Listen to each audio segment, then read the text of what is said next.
Welcome to the London Free Press Podcast. I'm your host, Rachel Gilbert. A number of organizations in London have been working hard at creating a whole of community response to the homelessness issue, thanks to a $25 million donation from an anonymous family who wants all of that money to be used to address the issue. And we've talked about this a lot so far on the podcast. Earlier this week, downtown business leaders met with City Hall to discuss some of the plans, while City Council voted to spend $100,000 for a temporary summer encampment strategy. So today I'm talking with London Free Press reporter Jennifer Bieman about how London's homelessness response is developing. Hi, Jen. How are you? I'm fine, thank you. Thanks for having me. We're always glad to have you. So talk about the meeting that happened earlier this week with the city manager and downtown London businesses. What were they talking about? What were they trying to address? Right, so this is the latest in kind of what City Hall has been doing lately, which has been kind of going around and just having these kind of open house events for people to come in, ask questions with the head honcho of the city. By the way, the city manager was there. So, what happened at downtown London, they kind of facilitated it, opened it up to their members and other downtown business owners to come in, talk about what's been going on with these hubs and this plan, which is really ambitious and moving quite quickly, have their questions answered, talk about their concerns, talk about what they want to see from these hubs. So what would make them a good neighbor and where they should be located, and really just kind of get everybody on the same page and talking about this issue and coming together on it. So this is moving quickly because I think there's 15 hubs and some of them are going to be opening this year. 5 by the winter is kind of the goal, up to 15 sort of coming down the line sooner than later as well, and 600 supportive units for housing for people that are really quite acute. They really need that kind of hands-on supervision, guidance, support, follow-up. 100 of those units are kind of planned for the next, little bit, and there's already a bunch on Thompson Road that have been started. So yeah, moving very, very quickly. We don't want to end up in a similar situation to we've had where a couple, for a few winters where it's just, that kind of thing. We would love some of these open in time for the winter. Right. So what will the hubs include? Like what will they have at these hubs? So that's kind of the $1 million question. Broad strokes, big picture, they will have, primary care and mental health care for people, and a lot of wraparound supports and things that kind of are all in one spot. So when a person comes into the door, it's all there for them. They don't have to go across the city or to different centers for the care that they need: addiction, mental health, primary care. They'll also probably have amenities, showers, maybe beds, certainly, kind of crash spaces, kind of stuff like that. Just welcoming spots that are meant to cater to about 25 to 30 or so people. City staff are expected to come back next month with kind of top level things that each of these will include. And then locations and costs will be coming to council in September. Are they going to be building buildings for them, or will they be in houses that are, or buildings that are already existing? Do we know yet? From what I heard at council last week, a build in time for the winter just won't be feasible. So the first 5, it seems, will be likely in kind of existing locations in the city. But the 15 in the longer term could certainly potentially be builds, depending on funding and a lot of other things. Mm-hmm. So there's only going to be like up to maybe 35, I think you said, at each location. What's the benefit of that, did they say, versus, a major shelter where there could be, 200 people? Well, the goal of this is to make something different than what we've been doing. And in London, we've got kind of these mega shelters and sort of mega, places in the city. I think we all know them, where a lot of people congregate, and they're just larger scale, and as they should be. I mean, there's certainly a lot of need for it. I guess the city and city staff and the people that are behind this project and this push are trying to really rethink the way that we handle these things to make them more integrated, smaller scale hubs, more manageable, just more safe, better for the clients, better for the communities that they're in. And I think that seems to be kind of the goal. And certainly there's examples of things like that, like these kind of smaller scale, group homes were an example that were given by the downtown London executive director, which is to say these homes exist throughout the city and they're seamlessly integrated with their communities, right? They're not just one big mega place, right? And so I think that's kind of the idea that's informing some of this, but we'll have to see what city staff comes up with. Sure. And some of the businesses, although they were with downtown businesses at this meeting, the downtown businesses don't want all of them downtown. So they're thinking of dispersing them everywhere? So that's a question, certainly, where these things be located. Okay. A lot of the downtown businesses didn't want them downtown, certainly, and we know that that's something we've heard is they're worried about their bottom line and their operations. Hmm. Um, the locations will be a question, certainly, but there is sort of a concentration of the homeless issue in the core. I can't imagine the hubs would not be located, at least some of them, in the core.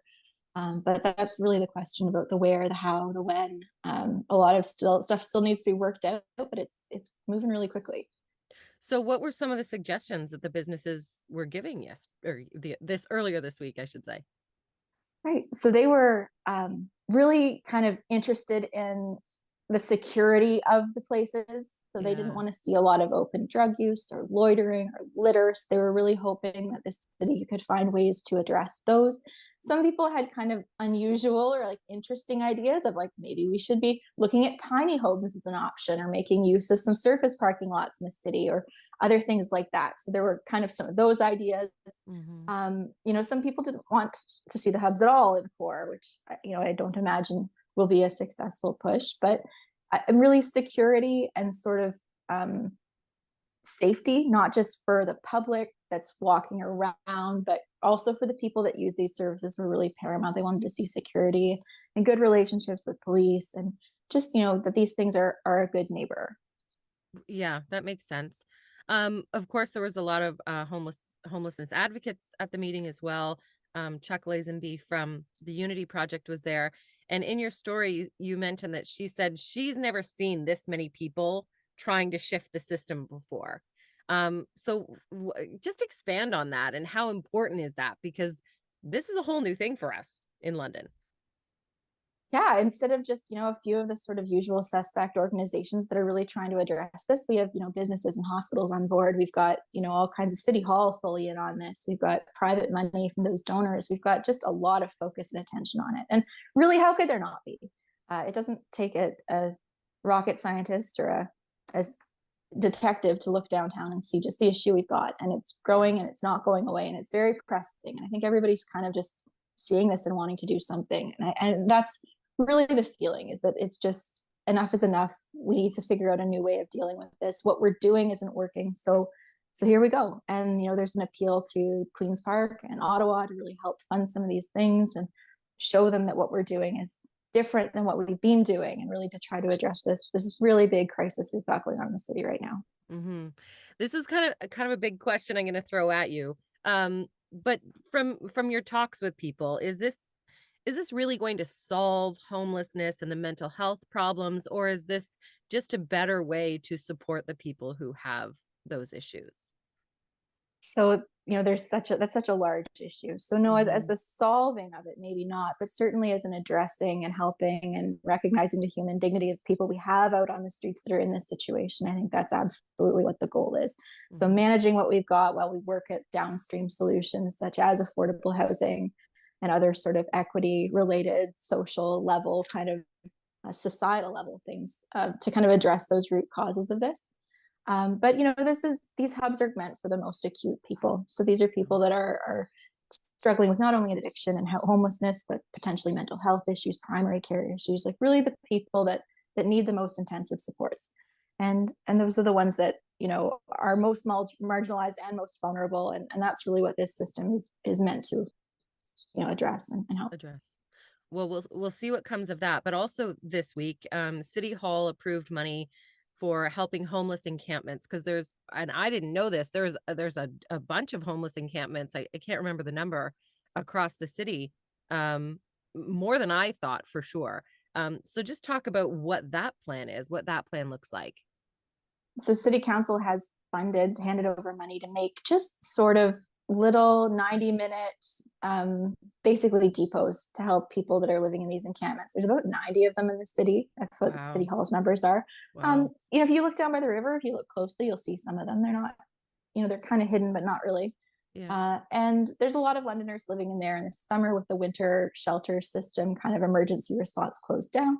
These people are displaced. They're living, just getting by with whatever they've got. And the idea of this money is to just make it so they've got the necessities they need: a sandwich, a shower, a washroom, garbage disposal, kind of things, just to sort of keep that as safe, and fire prevention advice, Mhm. certainly, just about ways to kind of manage that as best we can. Not anybody on city council thinks that this is the panacea or the best idea they've ever had, or a long-term solution at all. They all recognize that this is just sort of an emergency stopgap, just to mitigate and help as much as they can while they get this bigger solution up and running. There are some critics of this plan and also the larger homelessness plan. Um, and the critics are in general saying that this is only going to enable those people who are perhaps using, not seeking out their own support. This will just enable them to continue their lifestyle. Um, can you expand on maybe what some of the critics' concerns are? So critics of these plans are worried, including one counselor in particular, Susan Stevenson, is concerned we haven't really consulted everyone on these plans, that we haven't done enough of kind of the talking and getting a really truly whole of community response here. And she's concerned that we're moving quickly on something, and yet she's not entirely convinced that what we're embarking on with the hubs model is really going to be anything different than what we have now, and it's not going to change things materially. So that seems to be the crux of her kind of concern about what's been going on. She absolutely recognizes the crisis downtown. She wants something done immediately on it, and it just seems like there's not a lot of clarity for her on exactly what specifically will be different under this new regime, this new system of homelessness, Sure. crisis. And of Yeah. course, we don't have all the details yet for the major plan anyways, but No, it's coming along, certainly. and there's been a Yeah. ton of consultation already. Yeah. City Hall's been talking to people. They really just want to get, but then the other thing too is you can't just do 9 months of consultation if we want to have this thing up by the winter too. So there's absolutely an urgency to it. And Mhm. that's kind of the other side there too. Where the encampments are concerned, I don't think anybody wants encampments. It's not like London is hoping for these things. It's not like that's something they wake up in the morning and would like to see at City Hall. Yeah. But the money is there just to make it so that we can kind of mitigate and help as much as we can while we work on a bigger solution. There was some talk about the encampments, that this money in these depots will just ease the tension. What did they mean by that?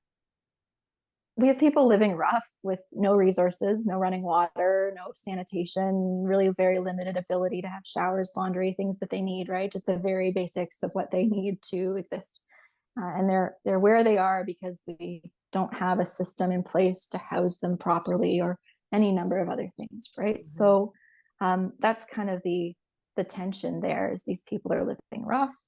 These depots are meant to just kind of cool things down a little, give them what they need, a sandwich, place to be for a little bit, for 90 minutes a day in these parks. And yeah, just kind of, again, just the definition of a stopgap measure. Yeah. Okay. Well, we will definitely continue to watch your reporting, and of course all the reporters at the Free Press are working on this homelessness issue, because this has been such a huge thing, this money that's given, and creating a whole new plan for the city and hopefully beyond. But we'll continue to watch your reporting at lfpress.com, and thank you, Jen, for joining us today. Thanks so much.